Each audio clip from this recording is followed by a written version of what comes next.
Morning guys, welcome back to the channel. So a little while back I had a viewer drop me a comment. I was questioning my thoughts on using a wheel loader around the sawmill, pros, cons, maintenance, stuff like that. Kind of paraphrasing, but I thought that would make a good video, so that's what I'm going to talk at you about today.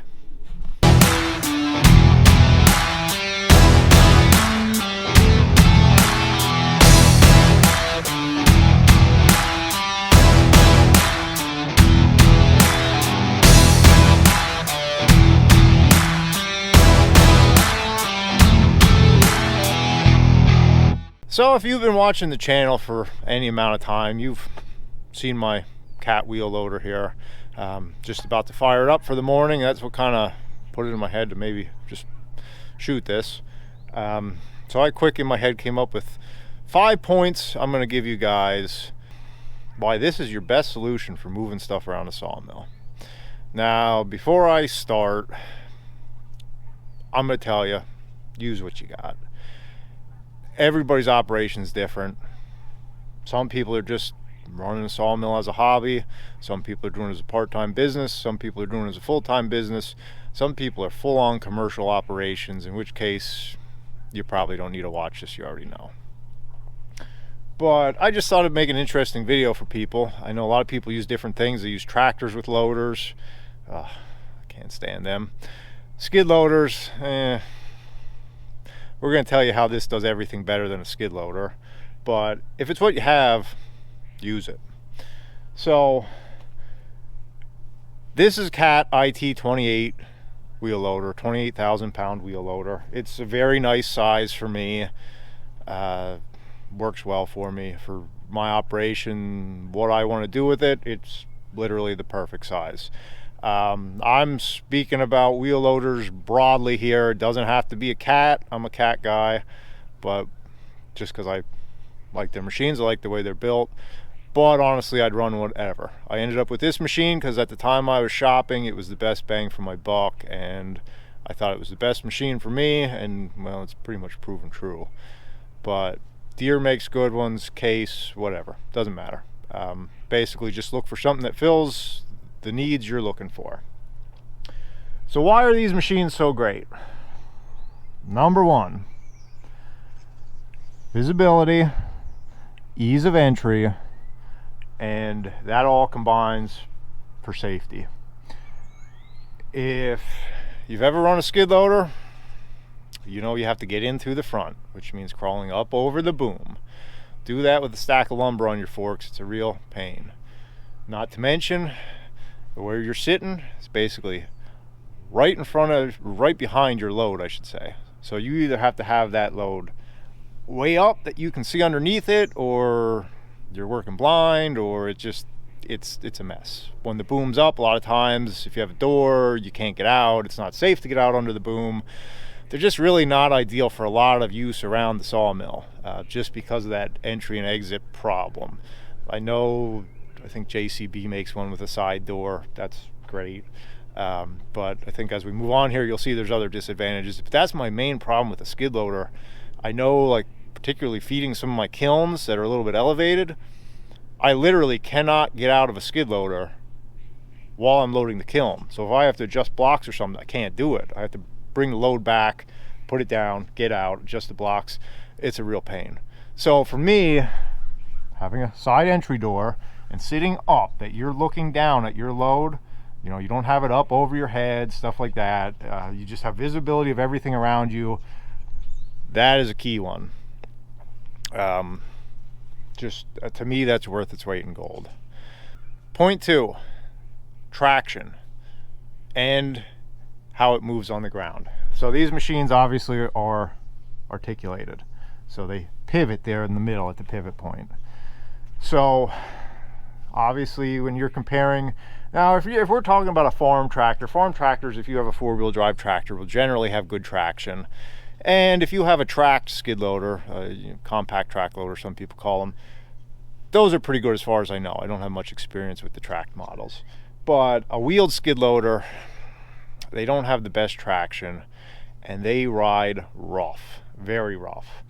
this machine, the back axle pivots, and it, you know, with these big tires you have flotation, so it rides reasonably smooth, and we have traction as good if not better than a four-wheel drive tractor because it is all-wheel drive. Now you can see my log yard here is pretty much a mess. We've been working hard here the last 2 weeks, and we have gotten rain on top of rain. The frost melted out of the ground. It has just been an absolute mess. So in the mornings, this is frozen solid, and it is rough. It is rougher than a washboard. A skid loader, I don't know if you could take a stack of lumber across this with a skid loader without bouncing it off the forks. With the wheel loader, you take it easy, you get it done. It's not the best ride, but you get it done. In the afternoon, turns into a mud pit. Everything thaws out, turns into a mud pit. A skid loader, you'd be spinning your wheels, you'd be making huge ruts. These are amazingly gentle on the ground because of the way they pivot. If you're familiar with skid loaders or track loaders, they pivot and they just rip stuff up. These are still turning. They're open differentials, so when you spin the wheel, you know, they pivot, they turn.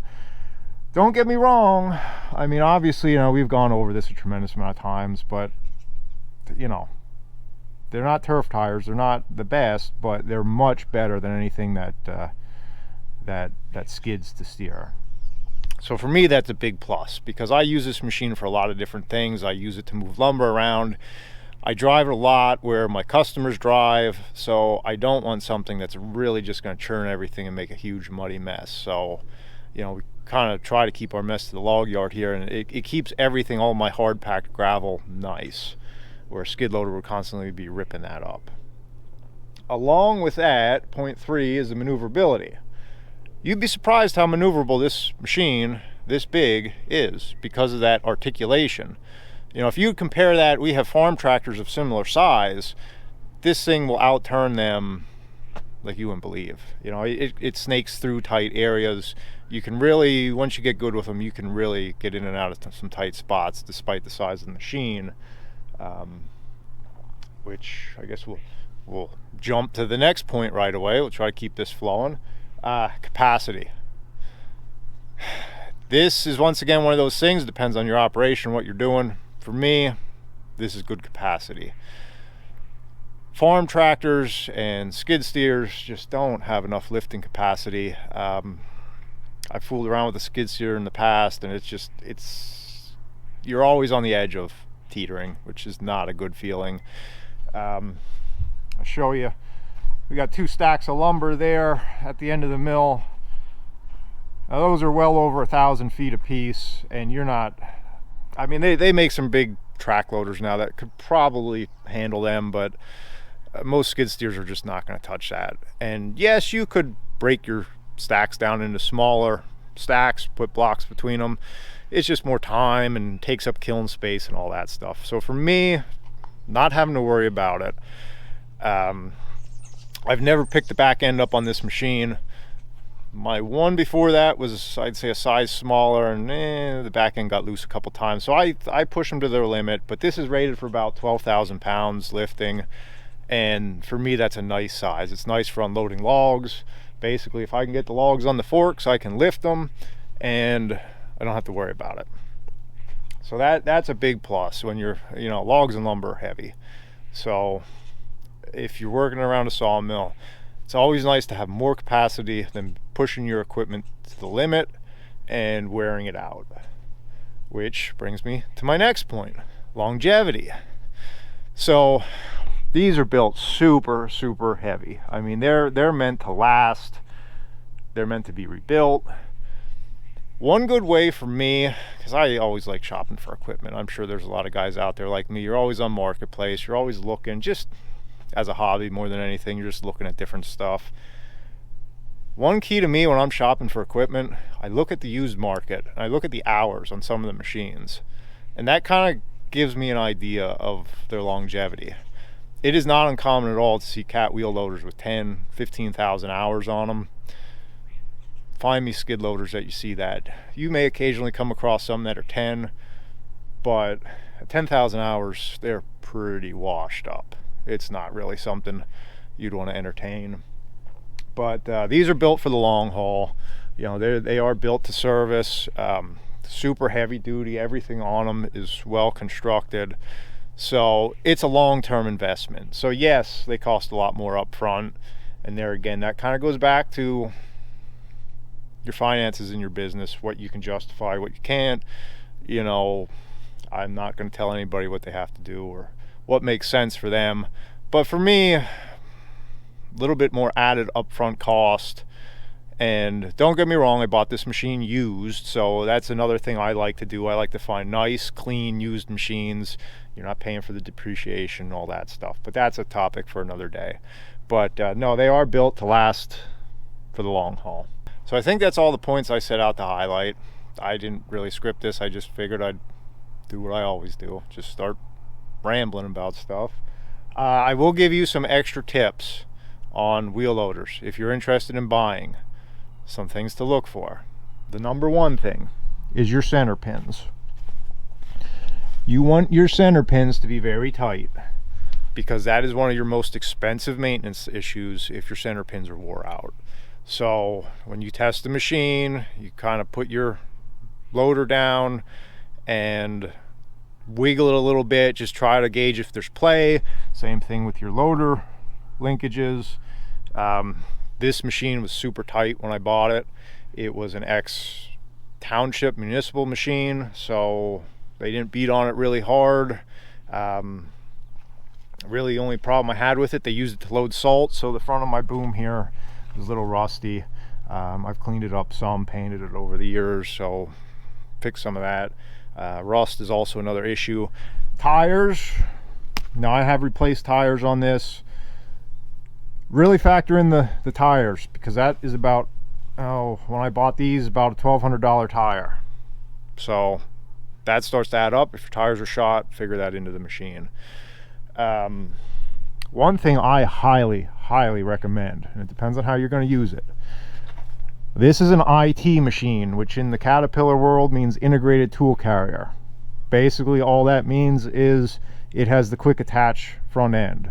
So from the cab, I can drop these forks, I can hook onto that bucket, and I can go back and forth. And I have a third function. Actually, this machine has 4 functions. I can run auxiliary stuff. I don't run a grapple because it would interfere with loading my kilns and going into some of my buildings. So I just run straight forks, but I could.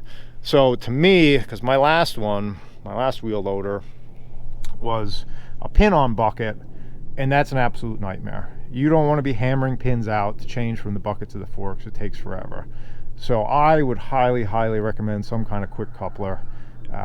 That's a big one for me, at least. Other than that, it's typical things you'd look for in all types of equipment. Check your motor, look for blow by, just look at the general condition of the machine, look for rust, kind of take an eye on filters, see what kind of maintenance was done, all that stuff. So but highly recommend them. To me, it's the safest, most efficient way to move logs and lumber around. Another big advantage I'll throw in here as a bonus, at least with my machine, I can load a truck, tractor trailer, an 8-foot deck from one side. So that has enough reach when it's at trailer deck height or truck height. I can reach all the way across, set a bundle, set another bundle. So I don't have to load from both sides of the truck, which is a big advantage. Just makes things quicker, more efficient, especially if you're tight on space like I tend to be here. So that's another bonus tip for you. I guess that's all I got on this. Just a little quick impromptu video. Hopefully answer some questions for people. I've learned a lot of this stuff the hard way over the years, so I figure if I can pass on little tips. There's a reason why when you go to most commercial sawmills, at least here in the Northeast, they got wheel loaders in their log yard. It's the right fit for the job. That's what it comes down to. And they make these in all different sizes. Smaller ones, more compact, bigger ones. So really there is one for the size you need. So catch you later, guys. I gotta get to work.